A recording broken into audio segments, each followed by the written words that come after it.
Exercise, positive mindset, supplements. What works and what doesn't work when it comes to losing weight?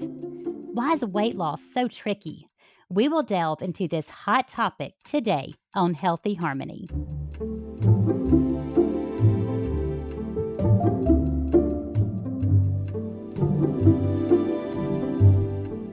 Welcome to Healthy Harmony, where we help you clarify and discuss health tactics to harmonize your life.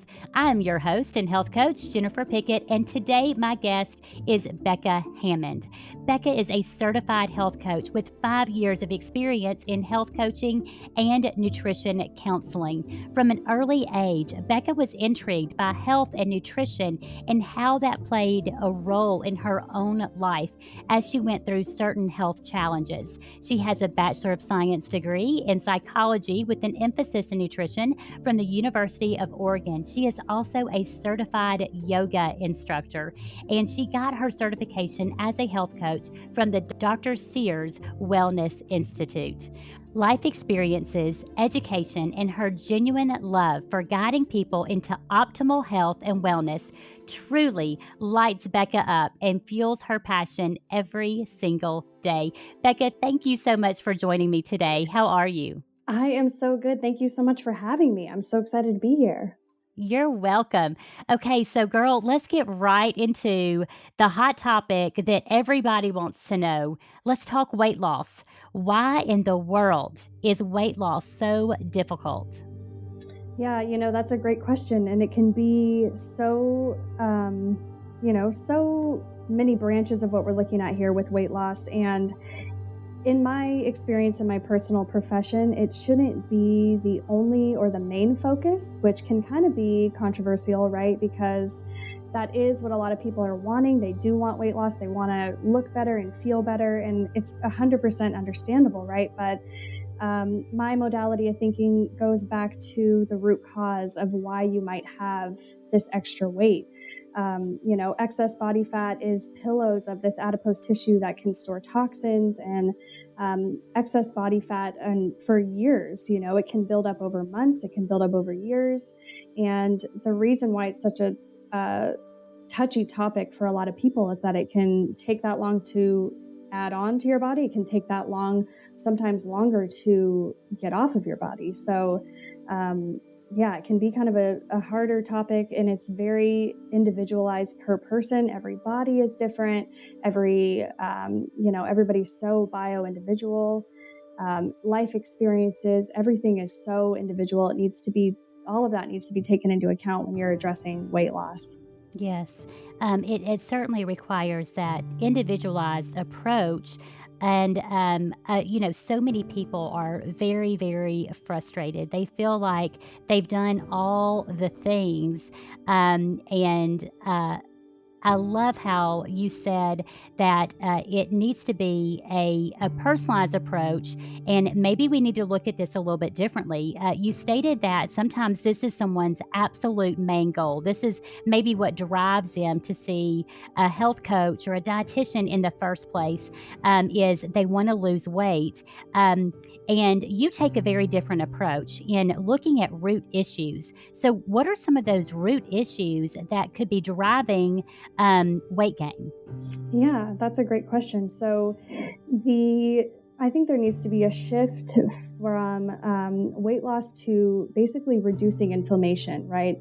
And inflammation can be kind of a vague, kind of overcasted term that can just mean toxins building up, or times that your body is trying to heal other areas of your body where it can't now focus on weight loss because it's more in kind of a survival mode, reducing that inflammation so that it can thrive. So a lot of the things that happen with weight gain are, stress and the lack of stress reduction, the type of foods that people are eating, and they may be low calorie or say fat-free, low-free, those kind of trigger words that we see in our food systems and the larger food companies. But those typically are the foods that can create more problems for us and create that inflammation, which then leads to toxin buildup, which then leads to weight gain.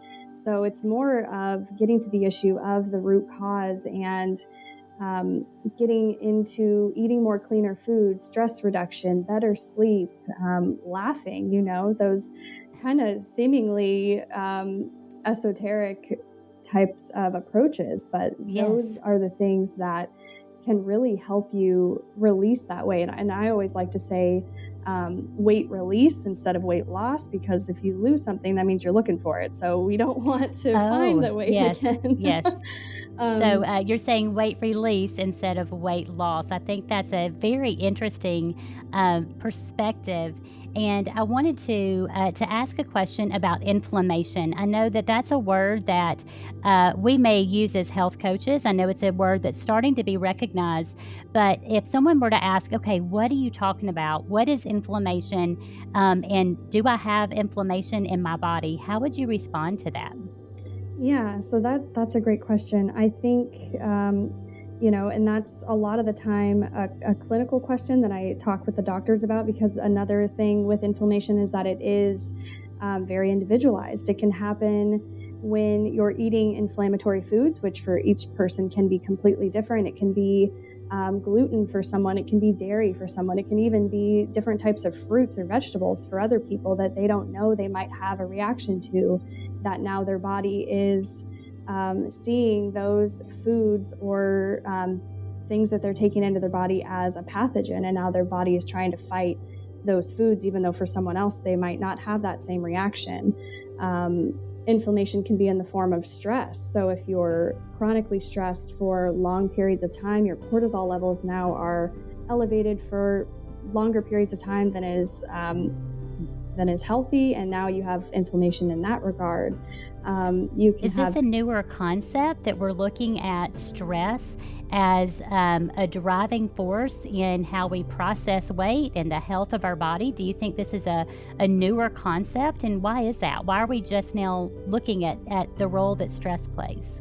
Yeah, no, I think that's a great insight and a great question. I think from my perspective and my view of seeing patients over the years, I think it is a relatively new concept to pinpoint some of these health issues back to stress. I mean, I think it's been in the health space for a long time, but actually learning and connecting the fact that we do have stress and how to manage it, and the fact that doing that helps our health is relatively new.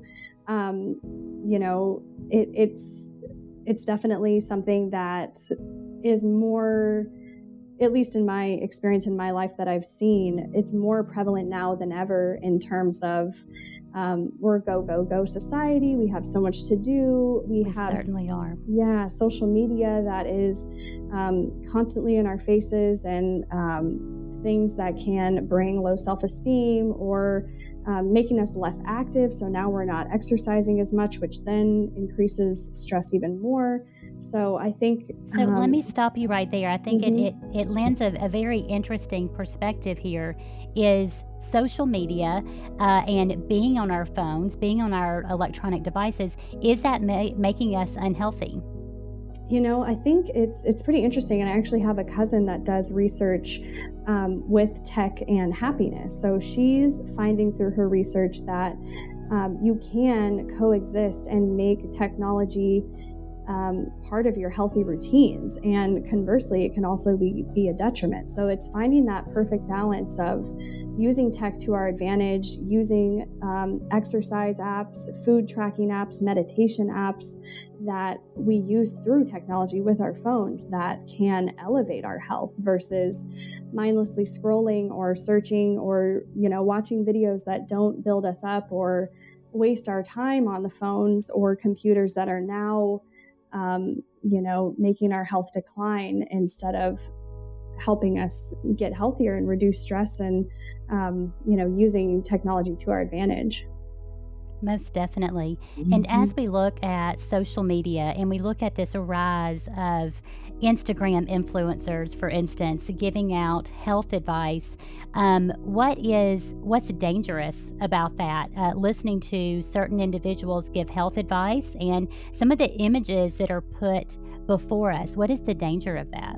Yeah, so the danger with that is definitely the fact that, going back to everybody's individual, everybody has their their bodies, their chemistry, their experiences, and their past experiences as well. What has made them who they are today? So looking at the social media images, influencers, and comparing yourself with someone else's opinion and what they're going through can be very detrimental, because you're trying to fit your frame into that mold, and Certainly.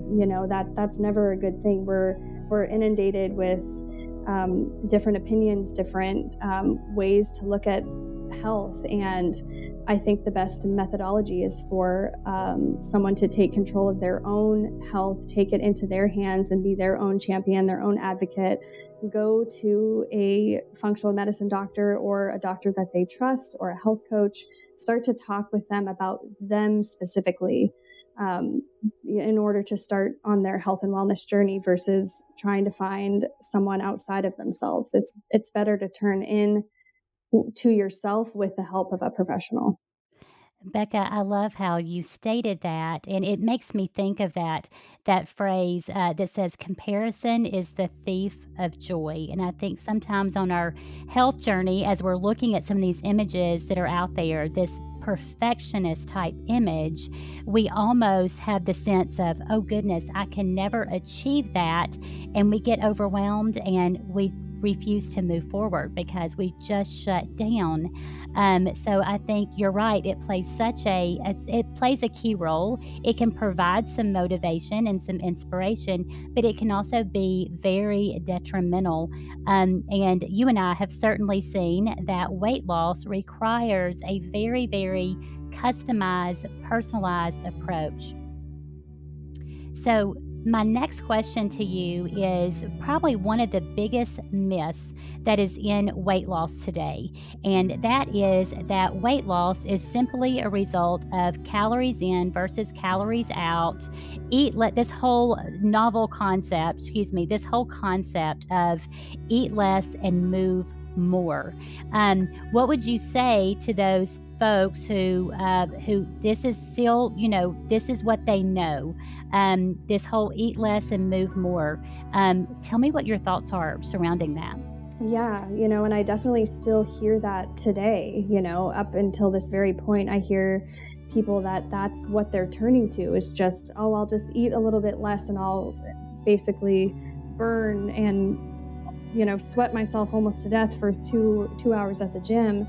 And to me, it's saddening, because it is a cry for help. It's them in desperation, not knowing what else to do. And I think there is, like we were talking about, there's so much out there to sift through that people don't know what's best for them.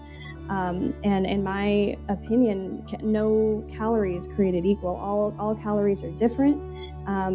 The great Dr. Mark Hyman, who is a functional medicine doctor, is one of his quotes, and one of my favorites, is that food is information. So you are eating foods that will either help you towards your optimum vital health, or they will lend you more towards disease and decline.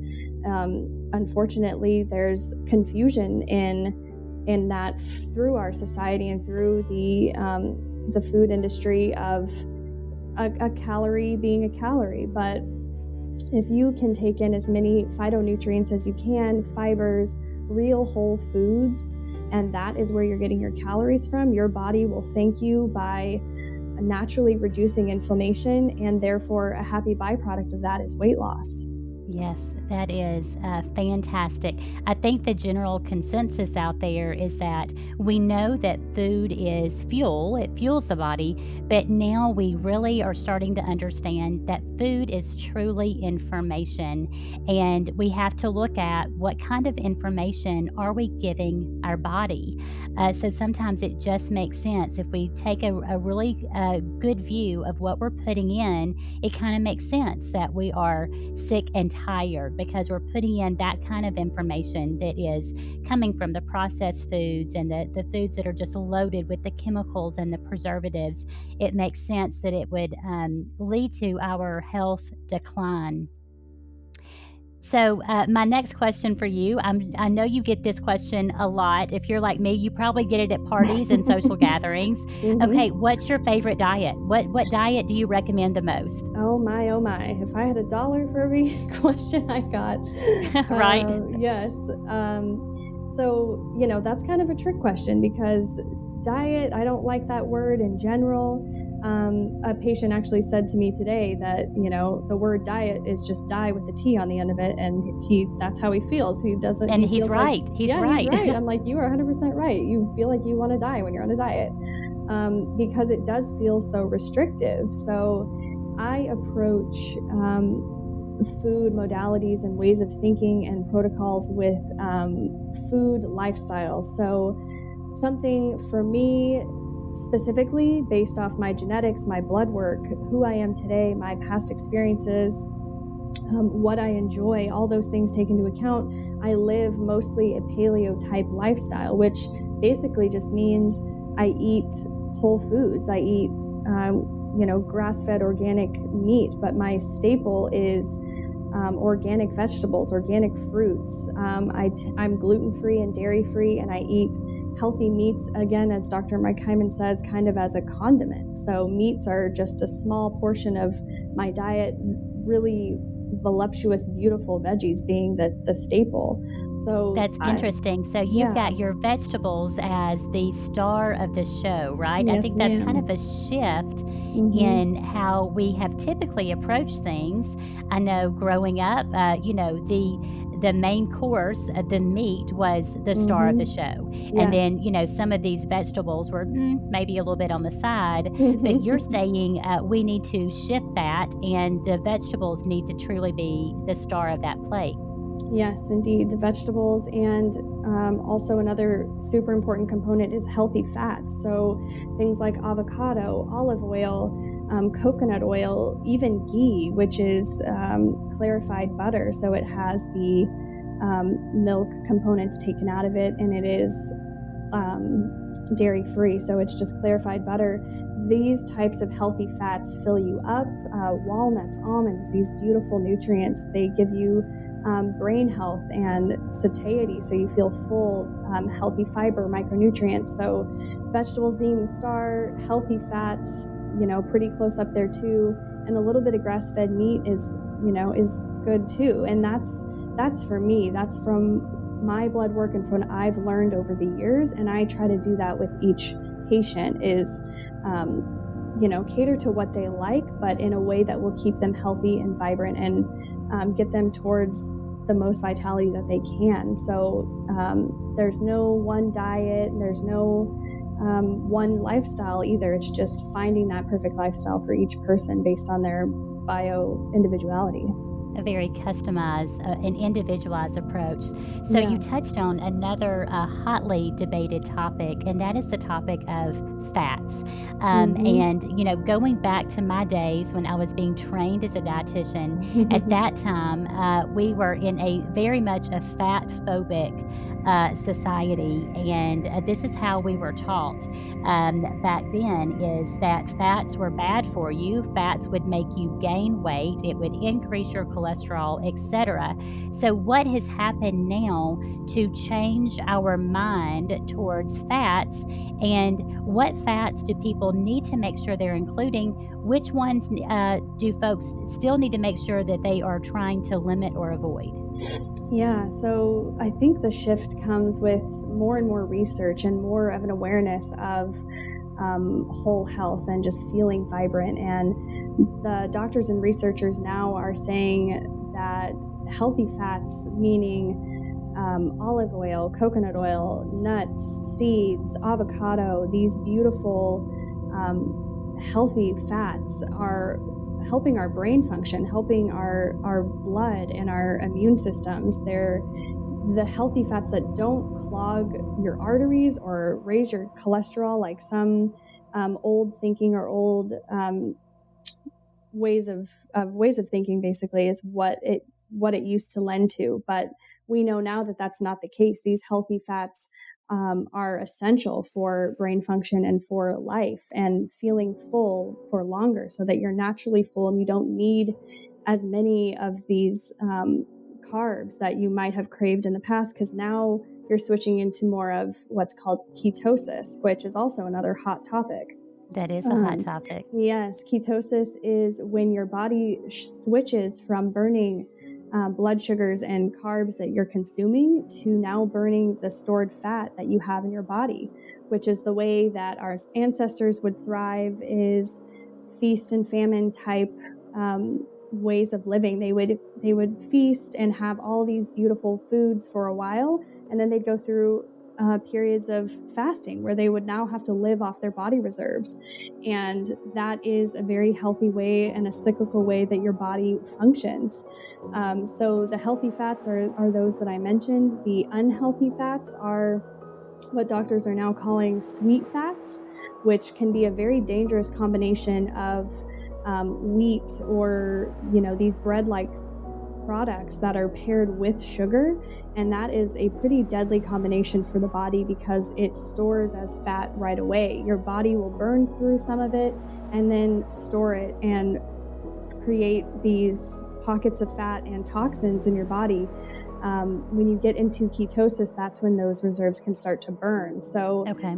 big difference between those two types of fats. Yes. So give us some examples of those unhealthy fats, those combinations, so people really know that, hey, when I eat this, in all likelihood, it's going to be absorbed very quickly, and I'm going to simply store it as fat. What are some good examples of those food products? Yeah, so there are things like pasta, right? Like whole wheat pasta, candy, of course, ice cream, dairy products in general. Just, even if you're not dairy intolerant or dairy sensitive, skim milk, in my opinion, or fat-free milk products are a huge culprit because they take out those healthier fats when in and of themselves are healthy fats. Things like grass-fed butter are okay because you have that healthy fat component. But when you're taking the healthy fats out and making skim milk or 1% or fat-free milk, the sugars are now added into that milk because of the replacement that is needed for taking out the fat. So the dairy industry is trying to make the milk more palatable. So by taking out the fat, they have to add something in, and those are typically sugars or things that break down into sugars in your body. So dairy products. I think that might be surprising to a lot of people to hear, is that the skim milk, the 1%, all of the milks that we've kind of been taught is a healthier version for us. Not only are they taking away that fat that is beneficial, but they're adding in sugar to that. Yeah. So, and you don't know until you know. And that's something that is kind of scary and defeating for a lot of Americans, because we are sold the concept that, like you said, fat-free is the way to go, which is what we all bought into for a while. And now we're learning that those fat-free products and those skim products and reduced fat is even worse in terms of building up inflammation and making you gain weight over time, when in fact we thought that it would help us lose weight. But it's because of the extraction of that fat and the inclusion now of different sugars. And I think we find too that when we're not getting those healthy fats, we're not satisfied. And so part of this is we want our food to satisfy us. We want it to taste good. And a healthy lifestyle, healthy foods need to taste good. So I'm so glad you brought up some of those healthy fats, because I think that's really helping to lend itself to increase absorption of the nutrients, but also to the mouthfeel of those foods, how those foods taste to us, because that creates a very positive experience. And we want food to be a positive experience, not a negative experience. So we've talked about fats, and you referenced ketosis. So that's going to be my next hotly debated question to you is, so are you saying that we all need to follow the ketogenic diet? I mean, everybody is really focusing on kind of this ketogenic lifestyle. What are your thoughts surrounding that? Yeah, so I would say, same thing with more of a paleo lifestyle or any of these other types of modalities. It is very individualized. A lot of people won't do well on a keto type diet, which that means, super high fat, moderate protein, and low carb. So when someone hears that, the average person, that can be skewed in so many different ways, depending on how they interpret each one of those categories. Um, Doing keto the way a lot of people do is, or what I've heard at least from some patients, is they have a lot of cream cheese or dairy or sour cream, these heavy products to get in their fats, right? Because those things don't have carbs. So they're trying to get in these fats, and at the detriment of the fact that they're creating more inflammation. Now Wow. they are trying to have some protein, but of course, by their own, no fault of their own, they're taking in maybe a little bit too much protein now, or not enough. So now they're feeling fatigued. They're losing weight, but maybe not that quickly. They're plateauing, and then they're getting rid of all carbs pretty much, which is another huge detriment because, of course, we know carbs are vegetables and fruits. You do need those things to have a diversity of nutrients and phytonutrients that your body needs for basic functionality. So now people are cutting out carbs in the form of vegetables and fruits as well. So that's the wrong way to do it, which is, too much dairy products or fat-laden products that, sure, they're carb-free, but now there's a ton of this unhealthy fat in your system.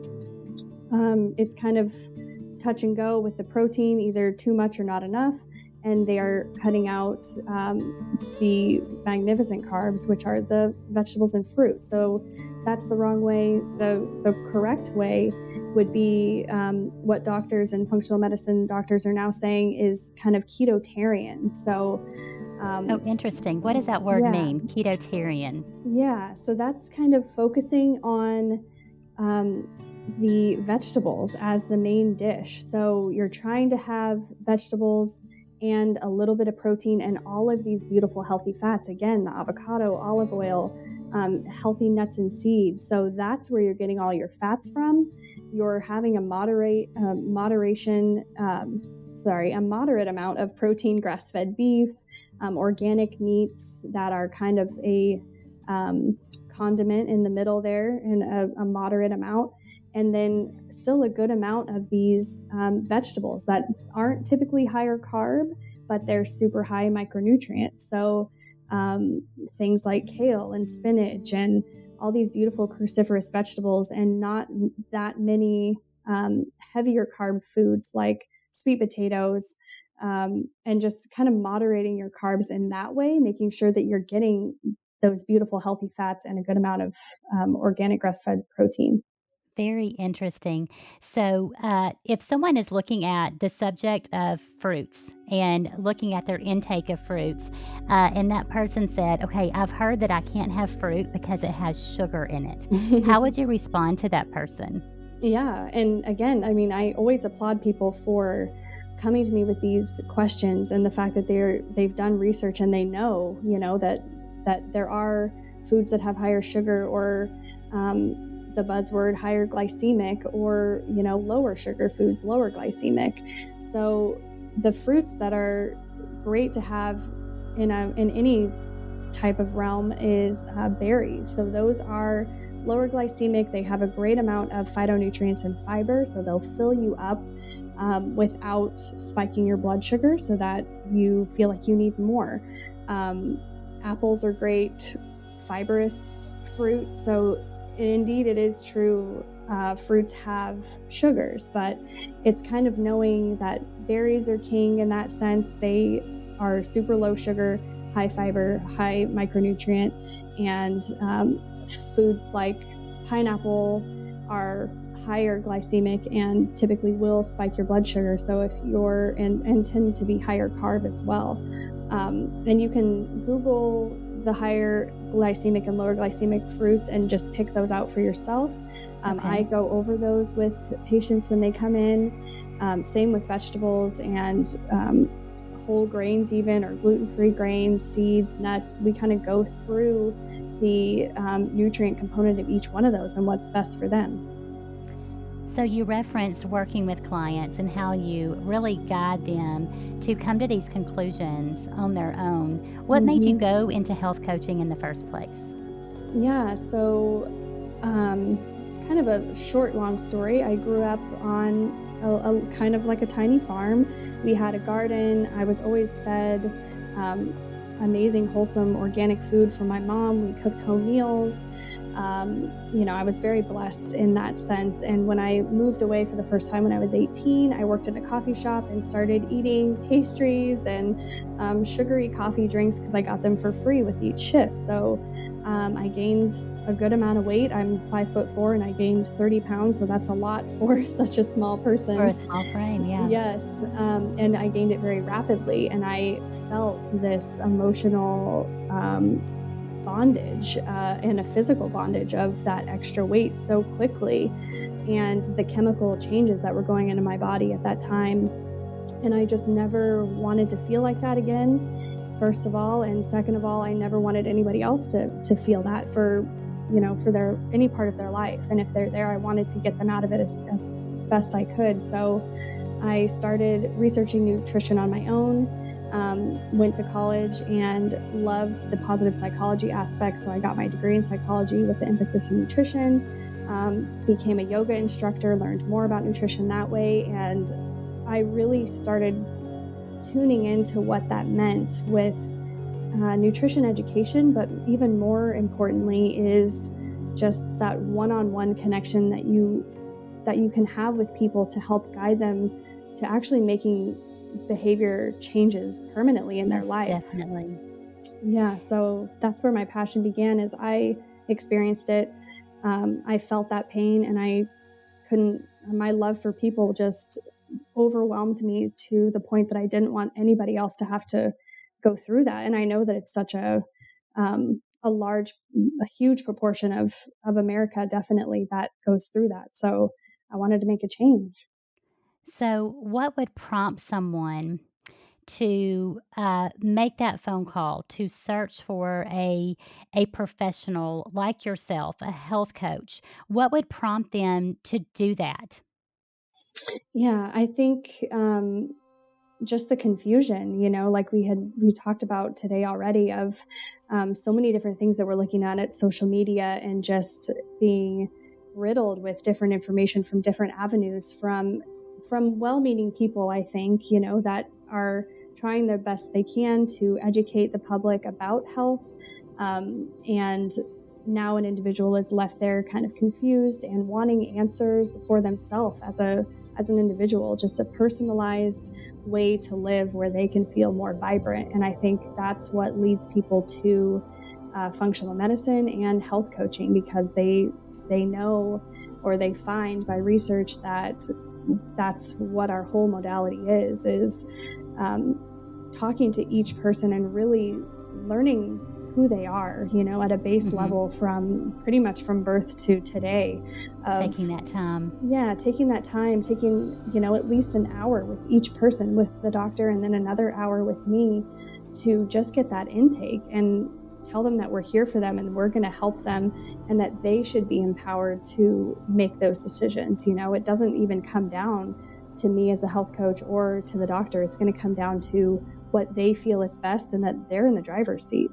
Becca, that is so powerful, and allowing someone to feel heard and supported and empowered. So I'm amazed at how much time that you guys spend with your clients. I think it's absolutely incredible. It really showcases that customized and personalized approach.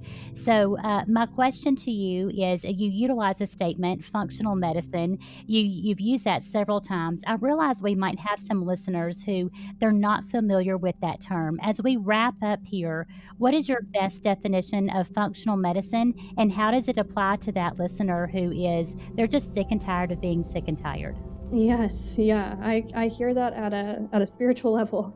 I definitely understand that. So my best definition of functional medicine is getting to the root cause. So that is seeing these symptoms that people have individually and coming from all these different backgrounds and all these different symptoms that they may have, and getting to the root cause of what that is, which does take time.